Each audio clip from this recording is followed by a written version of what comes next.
পাটা নেক না কন্ট্রোল ঠিক সোজা রাখে কন্ট্রোল মাঝে মাঝে সোজা মাঝে হয়। মাঝে ব্যাখ্যা করেন। আচ্ছা তাহলে ঘাড় পুরোপুরি শক্ত না। বাচ্চার বয়স 2.5 বছর হয়ে যাচ্ছে, এখন ঘাড়ই শক্ত হচ্ছে না। বসা হাঁটা তো পরের ব্যাপার। আরেকটা কাজ যেটা করছেন আপনার একটু ভুল হয়েছে, ওকে মনে হয় দাঁড় করান।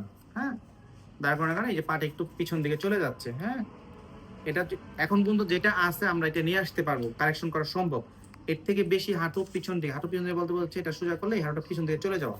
ওকে দাঁড় করলে দেখবেন হাঁটু একটু এরকম ধাক্কা দিয়ে পিছন দিকে চলে যাওয়া, অলসা দাঁড় করলে।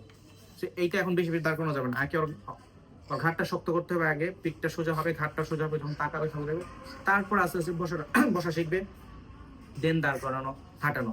আপনি একটা কাজ বাদ দিয়ে যখন আরেকটা করে দেবেন বাচ্চা কোনো ক্ষতি হয়ে যাবে। হ্যাঁ, ঘাড় শক্ত হওয়ার আগে যদি আমরা ওকে দাঁড় করানোর চেষ্টা করি, এই যে হাঁটুর ক্ষতি হয়, গোড়ালির ক্ষতি হয়।